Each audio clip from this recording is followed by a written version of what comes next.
بسم اللہ الرحمن الرحیم اللہم صلی علی محمد عبدک و رسولک المؤمنین والمؤمنات والمسلمین والمسلمات۔ عید والوعید سے چل رہے ہمارا، اس میں رمضان شریف کے فضائل کو بھی شامل کر لیے ہے۔ آج جمعے کا مبارک دن ہے۔ شروع تو ہم نے جب کیا تھا 25-30 سال پہلے، جمعے کو ناغہ کرتے تھے۔ وہ عصر کو چونکہ عموماً نشست ہوتی تھی وہاں مکہ مکرمہ اور اسفار میں بھی، تو جمعے کو ختم خواجگین کی توفیق ملتی رہتی تھی۔ وہ عصر کے بعد اب بھی الحمدللہ سفر حضر میں جاری رہتی ہے، اللہ ماشاء اللہ۔ تو آج سے وہ ہم لوگ جمعے کو درود شریف کی مجلس کے ساتھ مخصوص کر رہے ہیں، جو کہ ہمارے مجلسوں کے درمیان جب بھی جمعہ آئے گا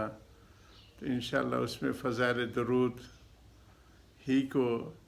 لیا کریں گے، جو کہ ہمارے حضرت خود نے حضرت حکیم الامت ذات سعید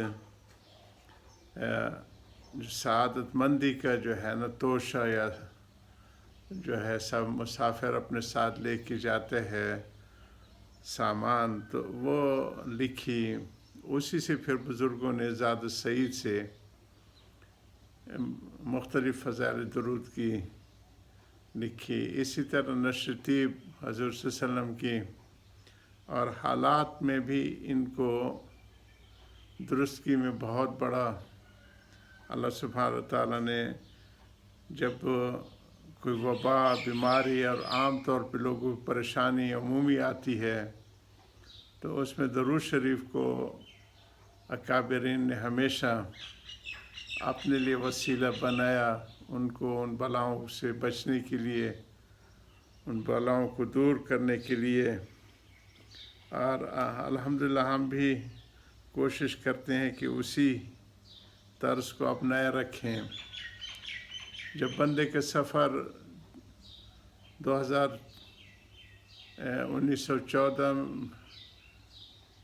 2014 میں اور 15 میں ہوا تھا، تو اس وقت ہمارے ہاں سوات آپریشن کی شروعات ہو رہی تھی اور ملک سخت قسم کی ایک پریشانی کراچی سے لے کے دیر اور چترال اور سوات اور سارا وزیرستان تک اس میں لپٹا ہوا تھا۔ تو وہیں چترال سے ہی بندے نے اس کا ساتھیوں کو تذکرہ کیا کہ اس قسم کی قومی و ملی اور عمومی جو ہے دنیا میں جب آفات یا بلائیں آئیں تو اس کو ٹالنے کا بھی ہمارے بزرگوں نے جو وہ بتایا ہے، خود حکیم الامت نے نشر تیب جب لکھنی شروع کر دی، سخت طاعون کی بیماری اس زمانے میں پھیلی ہوئی تھی اور ہزاروں انسان اس کا لقمہ بنے، تو حضرت نشر تیب شروع کی اور اس میں جو ہے قصیدہ بردہ کے یہ 2 اشعار اکثر ہر صفحے کے اوپر لکھتے رہے، اور یہی ہمارا حضرت شیخ نے بھی واقعات میں اسی کو لیا ہے۔ یا رب صلی وسلم دائما ابدا علی حبیبک خیر خلق کلہم۔ دوسرا بھی میں شعر ساتھ بتا رہا تھا، هو الحبیب الذی ترجى شفاعۃ لکل حول من الاحوال مقتحم۔ تو یہ دوست اکثر پڑھتے رہے، ان کرتے رہے، تو الحمدللہ ان واقعات سے تو پاکستان شاندار طریقے سے باہر آیا، ورنہ دیگر ممالک کے حال دیکھیں، شام کا کیا بنا، لیبیا کا کیا بنا، قدس کا کیا بنا، لبنان عراق کا کیا بنا، کس ملک کا نام لیں، تو وہ ابھی تک انہی چیزوں میں الجھے ہوئے ہیں۔ تو کثرت درود جو ہے وہ انفرادی بھی اور اجتماعی بھی بلاؤں کو ہٹانے میں اللہ صاحب پاک نے خاص تاثیر اس میں رکھی ہے۔ اس میں مستقل ہم لوگ پڑھتے آئے ہیں وہ جناب رسول اللہ صلی اللہ علیہ وسلم کی اس کے حضرت کے پورے ایک جو ہے نا والیم ہم نے پڑھا ہے اس میں، جس میں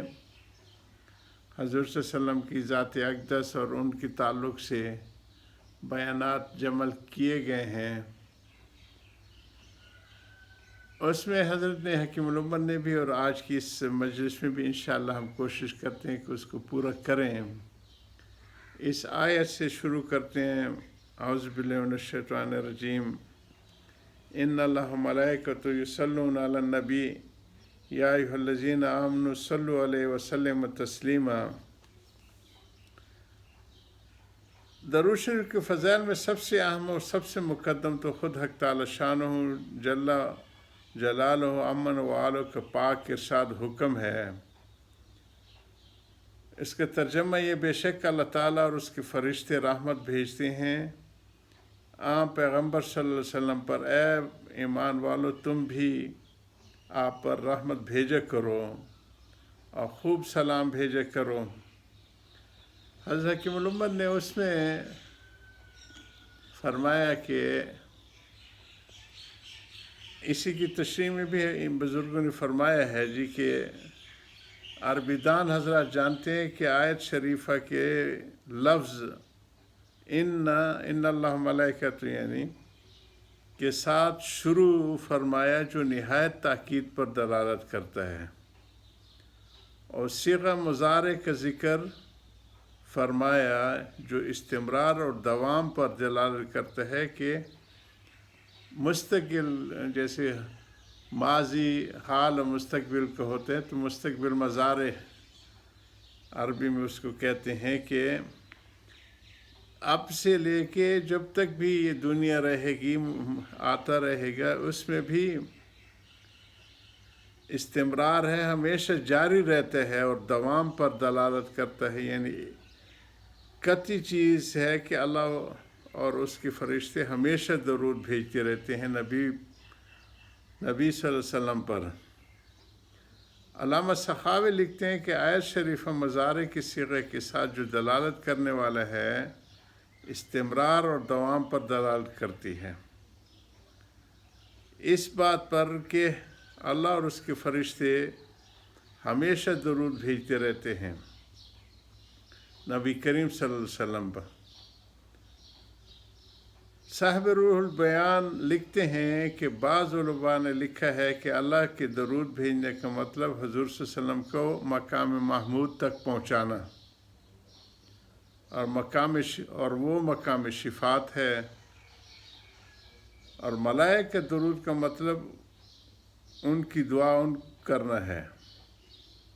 اور حضور صلی اللہ علیہ وسلم کی زیادتی مرتبہ کے لیے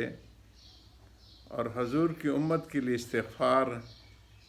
اور مومنین کے درود کا مطلب حضور صلی اللہ علیہ وسلم کے اتباع اور حضور اقدس صلی اللہ علیہ وسلم کے ساتھ محبت اور حضور کے اوصاف جمیلہ کا تذکرہ اور تعریف۔ یہ بھی لکھا ہے کہ یہ اعزاز و اکرام جو اللہ جل شانہ نے حضور کو عطا فرمایا ہے، اس اعزاز سے بہت بڑا ہے جو حضرت آدم علیہ السلام کو فرشتوں سے سجدہ کرا کر عطا فرمایا تھا۔ اس لیے